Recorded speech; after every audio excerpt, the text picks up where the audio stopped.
So, what is tuberous sclerosis? Well, the first thing that tuberous sclerosis is not is tuberculosis. Don't confuse tuberous sclerosis with tuberculosis. Tuberculosis is a bacterial infection of the lungs. Tuberous sclerosis, on the other hand, is a multi-system genetic disease that leads to the formation of benign tumors in all sorts of organs, including the brain, kidneys, heart, lungs, and skin. Now, the tuberous in tuberous sclerosis is derived from the tuber or root-shaped hamartomas that are found in the brain, kind of like a potato. Hamartomas just being benign neoplasms that are characterized primarily by tissue misarrangement. Now, tuberous sclerosis demonstrates autosomal dominant inheritance, and though it's estimated that approximately 2/3 of cases arise from spontaneous mutations. And this is a disease with incomplete penetrance, meaning that not everyone who has the mutation will necessarily develop the disease. And going along with that, there is variable expressivity, which means that the severity of the phenotype varies from person to person. Now, there are two mutations in tuberous sclerosis that have been mapped to two distinct genetic loci, and those are TSC1 and TSC2. Both of which are tumor suppressor genes. TSC1 codes for a protein called hamartin, and TSC2 codes for a protein called tuberin. And these two proteins function as a complex that is involved in the control of cell growth and cell division. Alright, so tuberous sclerosis for me was a very difficult disease to conceptualize because it has a ton of clinical findings that are associated with the disease that you just have to memorize, and then a lot of these findings overlap with the other so-called neurocutaneous syndromes.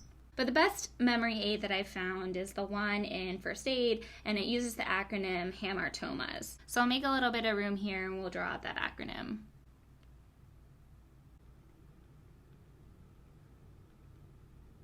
Alrighty, so the H in hamartomas actually stands for hamartomas, which, as I said, are benign neoplasms with tissue misarrangement. And these are found in both the central nervous system and also in the skin.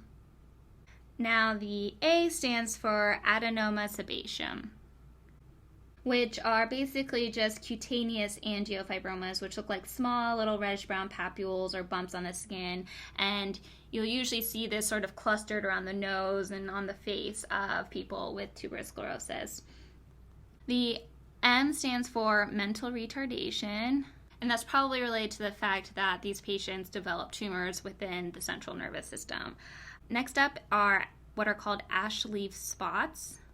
And you'll never hear in a question stem these spots described as ash leaf spots. Instead, they're going to be described as hypopigmented macules or flat spots on the skin. Not to be confused with hyperpigmented macules called cafe au lait spots, which you find, say, in neurofibromatosis. Next up, the R stands for rhabdomyomas, specifically cardiac rhabdomyomas, and rhabdomyomas are just benign tumors of striated muscle. Next up, the T in hamartomas just stands for tuberous sclerosis. The O stands for autosomal dominant, referring to the mode of inheritance for tuberous sclerosis. The second M stands for mind, and that includes developmental delay and behavioral problems. Next up are Angio Myolipomas, specifically renal angiomyolipomas. And these are benign tumors composed of blood, muscle, and fat cells. So the angio refers to the blood cells, myo refers to muscle cells, and the lipoma part is referring to fat cells. And then finally we have seizures. And again, this is related to the fact that there are tumors forming in the central nervous system. All right, so now that we know about the constellation of findings that are associated with tuberous sclerosis, how do we go about testing for this disease and coming up with a firm diagnosis? Well, unfortunately, there aren't any simple genetic tests for tuberous sclerosis. So basically, once a person has a few of these physical findings, then the suspicion becomes raised for tuberous sclerosis, and it's at that point that you can then search for either of these genetic mutations, with possibly the use of a FISH analysis or RT-PCR.